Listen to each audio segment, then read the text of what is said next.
Bismillahirrahmanirrahim. Assalamualaikum warahmatullahi wabarakatuh.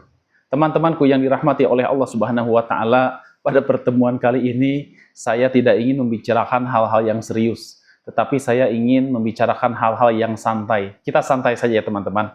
Jadi begini, ini tidak penting sih sebenarnya ya, terutama untuk para habaib, untuk para ustadz ya. Ini tidak penting, tetapi ini pentingnya untuk masyarakat ya. Jadi bagi teman-teman yang bernasab habaib, kemudian yang ustadz-ustadz ya, yang sekolahnya di Lipia atau yang sekolahnya di luar negeri ya, ini nampaknya tidak terlalu penting ya, karena kita akan membicarakan orang yang mendapat label musyrik, kemudian digadang-gadang ya, pada 2029 nanti beliau akan di apa teman-teman, menjadi RI 1 ya.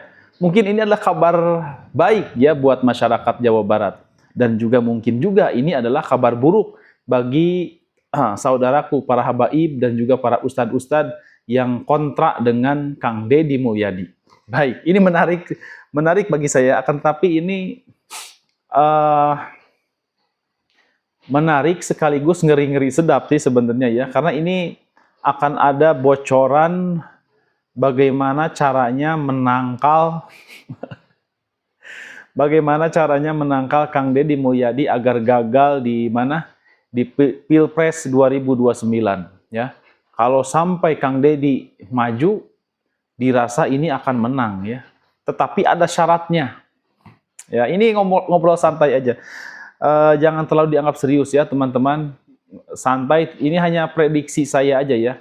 Mudah-mudahan ini adalah bisa menjadi bahan hiburan ya buat teman-teman. Juga buat Kang Deddy Mulyadi, mohon maaf ya, saya menampilkan ini berdasarkan analisa saya ya, Kang Deddy Mulyadi yang saya hormati. Baik, kita lanjutkan. Kang Deddy sendiri belum ada wacana ya, kalau menurut saya, untuk mencalonkan diri menjadi RI 1. Akan tetapi ini nih masyarakat kita nih yang tidak bisa dibendung nih. Namanya juga masyarakat ya, Sultan mah bebas mau komentar apa ya. Kalau Sultan bebas mau komentar apa. Jadi gini teman-teman, Kang Deddy Mulyadi ya, kalau kita melihat konten-kontennya, siapa yang setuju Kang Deddy menjadi RI 1? Cung, gitu kan. Siapa yang setuju Kang Deddy maju di RI Presiden nanti ya 2029? Cung, ya udah banyak ya di konten-konten Kang Deddy Mulyadi maupun konten-konten lainnya yang membahas tentang Kang Deddy Mulyadi ya, atau KDM. Teman-temanku yang dirahmati oleh Allah Subhanahu wa taala, kenapa Kang Deddy Mulyadi bisa sesukses itu sih menjadi gubernur ya? Banyak disukai oleh masyarakat. Mungkin teman-teman juga yang sekarang sedang menyaksikan video ini adalah salah satu penggemar Kang Deddy Mulyadi ya. Iya, pasti ya, Masya Allah. Apalagi orang-orang Sunda ya, teman-teman Sunda, pasti teman-teman, wah Bapak Aing ya, seperti itu. Baik teman-teman, tadi saya bertanya ya, kenapa sih Kang Deddy menjadi orang yang sukses? Jawabannya mudah dan sederhana. Karena Kang Deddy punya ciri khas. Nah, itu ciri khas unik ya, beliau ciri khasnya punya ciri khas, dan kepunyaannya ini banyak ya, tidak hanya satu. Beliau memiliki ilmu Pancasona ya. Mungkin kalau orang-orang Sunda paham ya apa yang dimaksud dengan Pancasona. Jadi gini teman-teman, kekuatan Kang Deddy Mulyadi ini adalah kekuatan rakyat. Jadi rakyat yang mendukungnya. Nah, kuncinya, nah, langsung ke kunci. Tunggu ya, kunci untuk menggagalkan Kang Deddy Mulyadi menjadi RI 1 nanti deh di belakang ya. Kita sekarang pemanasan dulu ya. Ini sebab rahasia besar ya, rahasia besar teman-teman. Kalau teman-teman pengen agar jangan Kang Deddy yang menjadi RI 1, ya simak terus video ini sampai selesai ya, karena nanti akan tiba waktunya saya akan membuka bagaimana supaya Kang Deddy Mulyadi ini tidak menjadi RI 1, ataupun ya teman-teman seperti itu, ataupun ada ataunya ya nanti itu.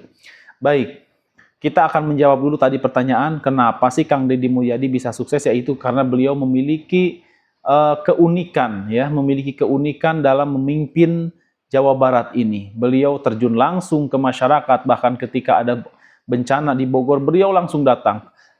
Ketika ada bencana di Sukabumi, beliau langsung datang. Beliau bukannya tidak merasakan capek ya, saya yakin beliau juga capek. Namanya manusia biasa, Kang Dedio punya keluarga ya. Kemudian beliau juga ada rasa lapar, ada rasa haus, ya, ada rasa ngantuk. Beliau juga pasti merasakan hal itu, teman-teman. Jangan dikira bahwa Kang Deddy itu nggak pernah tidur, enggak ya. Beliau hanyalah manusia biasa yang bisa ngantuk, bisa marah ya, bisa sedih, bisa lapar, bisa haus, bisa capek, bisa pegal, ya seperti itu manusia biasa. Kemudian teman-teman, dalam kondisi sebagai manusia biasanya ini beliau melawan kebiasaannya ini menjadi di mata orang itu menjadi luar biasa karena beliau bisa melawan kebiasaannya.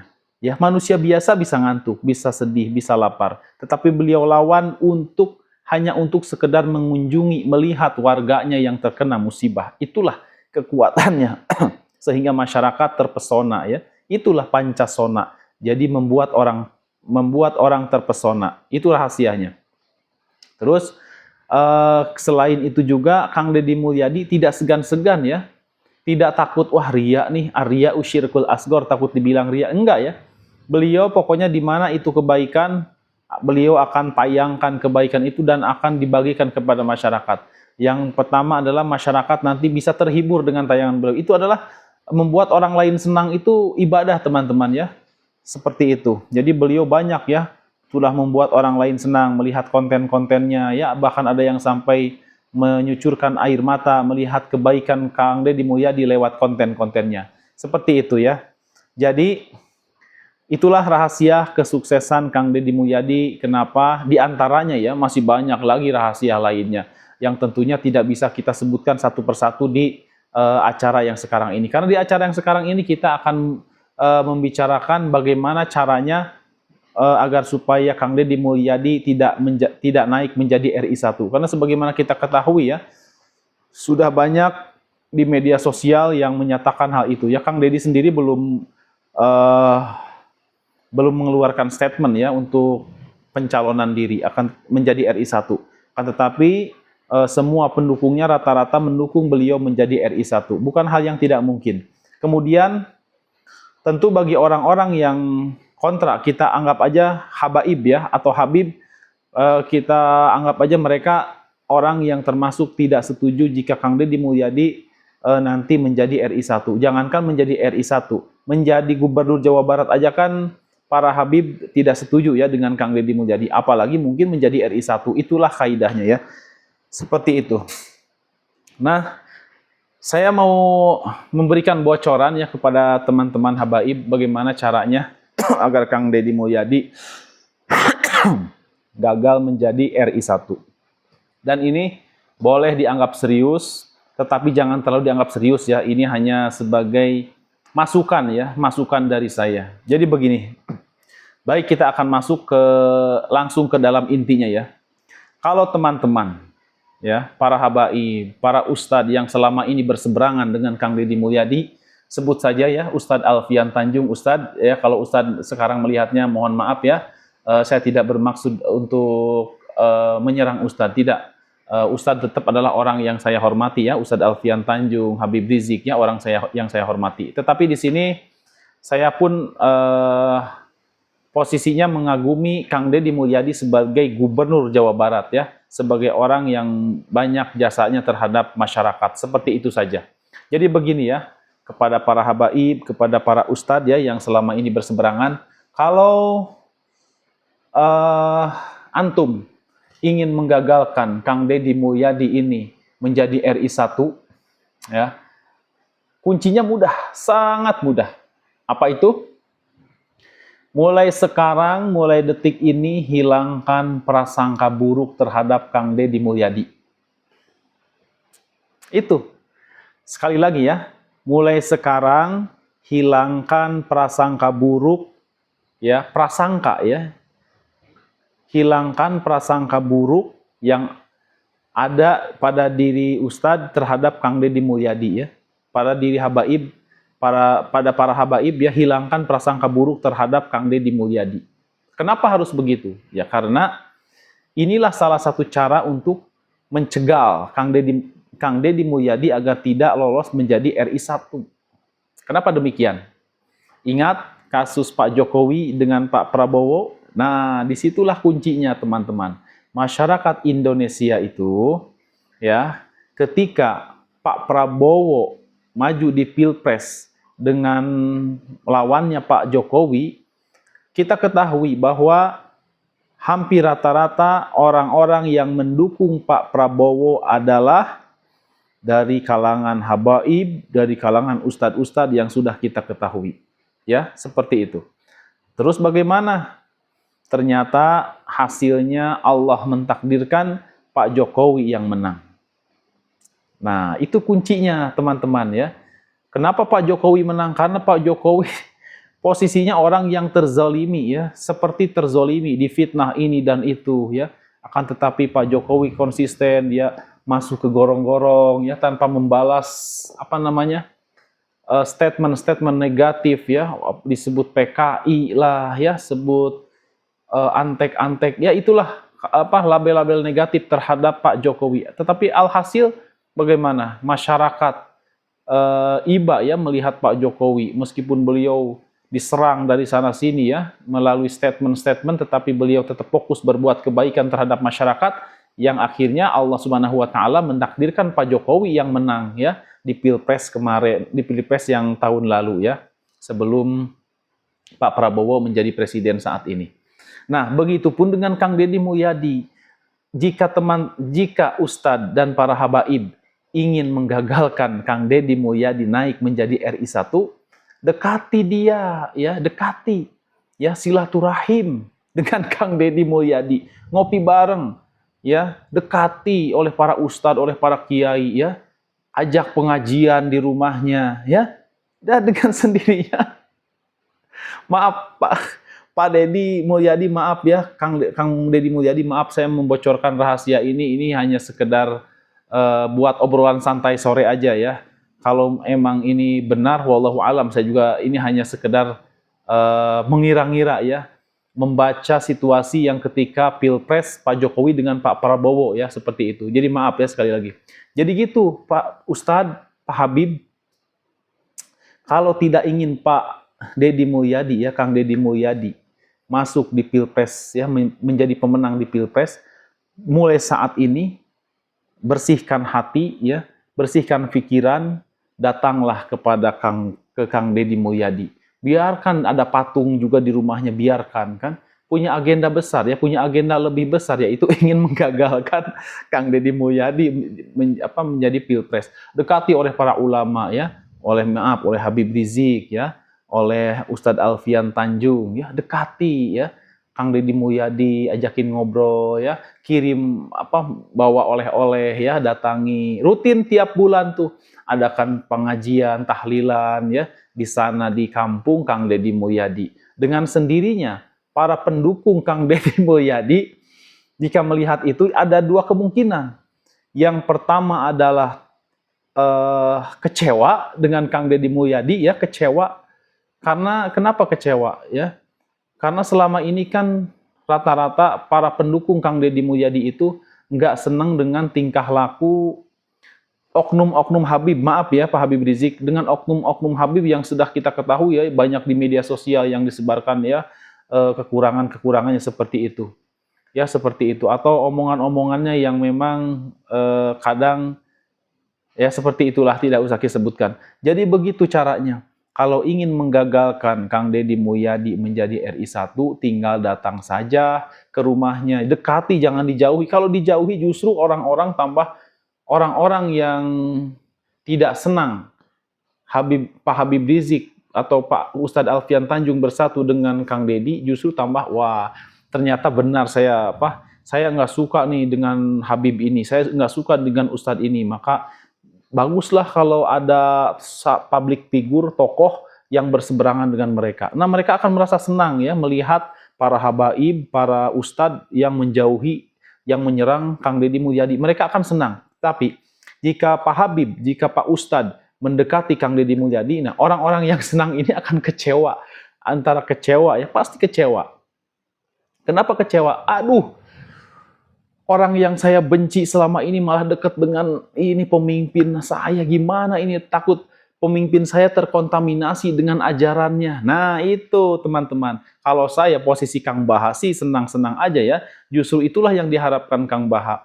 Jadi sesama umat Islam itu bersaudara ya, innamal mu'minuna ikhwah ya, seperti itu. Kalau Kang Baha kan tujuannya itu, eh, nggak ngedukung si A, nggak ada di pihak si A, nggak ada di pihak si B. Kalau Kang Baha nggak punya kepentingan apa-apa ya, ke Pak Jokowi juga nggak pernah menghujat apa-apa kalau Kang Baha mah ya, atau ke apalagi ke Pak Prabowo, ke Pak Anies nggak pernah menghujat, apalagi ke Kang Deddy Mulyadi sebagai Gubernur Jawa Barat ya. Terus terang ini adalah salah satu gubernur idola saya juga. Makanya saya minta ya kepada para habaib dekati ya.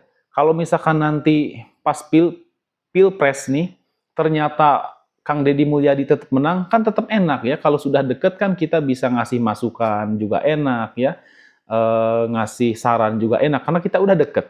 Tetapi kalau misalkan Kang Deddy Mulyadi kalah, itu tujuan itu ya, para habaib dan para ustadz nggak mau Kang Deddy Mulyadi menang seperti itu. Jadi kuncinya itu, dekati, jangan dijauhi ya. Kang Deddy Mulyadi ini dekati, jangan dijauhi. Kalau pengen Kang Deddy Mulyadi gagal di pilpres nanti.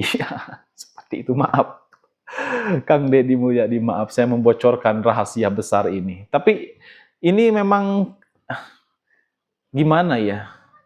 Benar-benar nyata ini ya, emang hampirnya emang seperti itu ya. Kejadian soalnya waktu di zaman Pak Jokowi ya, Pak. Seperti itu, Pak. Jadi ketika di zaman Pak Jokowi itu yang mendukung Pak Prabowo itu kan banyak ya ustadz-ustadz ternama seperti UAS ya juga gabung, UAH juga gabung, terus siapa lagi? Kalau Pak Habib Rizik udah jangan ditanya ya. Kemudian Ustadz Alfian Tanjung, ya ustadz-ustadz beken semua itu ya. AA Gim juga ya, bahkan mendukung ya, gitu. Terus ustadz-ustadz lainnya banyak ya. Ustadz ya banyak lah.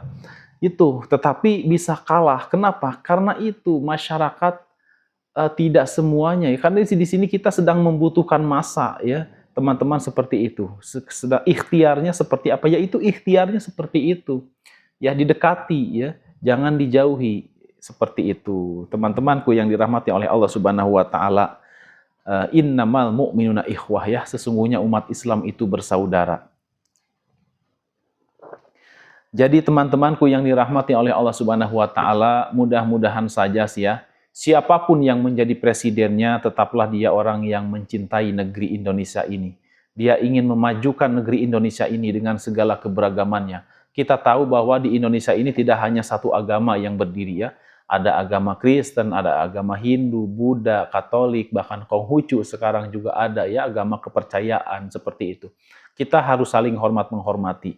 Ya mudah-mudahan dengan Allah memilihkan pemimpin yang bijaksana ya, yang baik, mudah-mudahan negara kita, negara kesatuan Republik Indonesia tetap jaya ya, sampai kita, bahkan kita sampai anak cucu kita nanti pun tetap berjaya ya, tetap tidak terpecah negara NKRI ini menjadi negara satu kesatuan. Saya inginnya adalah memang antar umat beragama itu saling hormat menghormati ya. Jangan saling ada caci maki seperti ada edis TV atau malah ada apa yang saling caci memaki, saling debat. Nggak usah apa buat apa debat-debatan. Udah aja jalankan agama kita ya sesuai keyakinan kita. Itu dengan antar umat agama ya. Apalagi dengan antar umat Islam ya. Jangan sampai kita berantem ya, gondok-gondokan gitu, saling serang, saling tolak, saling bubarin pengajian, saling hancurin masjid, apa-apaan ini ya. Coba deh teman-temanku yang dirahmati oleh Allah Subhanahu wa taala, mulai saat ini mari dengan Kang Baha Channel ya, kita orang-orang yang setuju dengan persatuan umat Islam, yang setuju, yang ingin umat Islam itu hidup rukun berdampingan ya, saling tolong menolong, mari bergabung dengan Kang Baha Channel ya. Minimal kita saling mendoakan ya, saling mendoakan kebaikan agar Allah Subhanahu wa taala melembutkan hati-hati ya, setiap hati yang saat ini masih dikeraskan ya, masih enggan untuk bersatu, masih diliputi rasa benci terhadap saudara seimannya. Mudah-mudahan aja demikian ya teman-teman, kita selalu berharap kepada Allah Subhanahu wa taala agar negara Indonesia ini tetap aman ya, tetap jaya sampai anak cucu kita nanti. Baik teman-teman, tidak terasa ya obrolan kita pada sore ini membicarakan untuk menggagalkan. Sadis banget ya, tidaklah. Kita berharap semoga siapapun presidennya, mau Kang Deddy Mulyadi, mau siapa, mau Prabowo ya, atau mau Pak Anies, atau mau Pak Gibran ya, siapapun kita dukung lah teman-teman ya. Kalau ada kekurangan ya kita isi kekurangannya, kita bantu ya. Kan kita sesama anak negeri, kita jangan ada rasa iri ya. Iya, itu yang ingin saya sampaikan juga. Jadi ketika Pak Gibran ya, Pak Prabowo menjadi orang presiden, terus ada kekurangan dalam pemerintahannya, didukung teman-teman ya, didukung. Jangan malah dicaci maki ini itu, didukung ya. Kemudian masalah kasus ijazah Pak Jokowi ya silahkan ya diselesaikan buat teman-teman ya yang mungkin penasaran. Tapi bagi saya ya sudahlah ya, kita ya hukum itu kan buatan kita, yang jelas itu apa namanya, Pak Jokowi sudah Allah tutupi aibnya ya. Kenapa kita membuka-buka ya? Kenapa kita ingin membukanya? Ya kalau ya seperti itulah. Emang itu hak teman-teman ya untuk mengungkap kebenaran, sebuah kebenaran. Akan tetapi saya dirasa masih banyak hal-hal yang lebih penting ya yang harus kita lakukan dalam rangka watawasau bil haq watawasau bis sabr. Demikian teman-teman, kita tutup ya. Insya Allah nanti kita akan membuat video lanjutannya. Wabillahi taufiq wal hidayah. Wassalamualaikum warahmatullahi wabarakatuh. Semangat!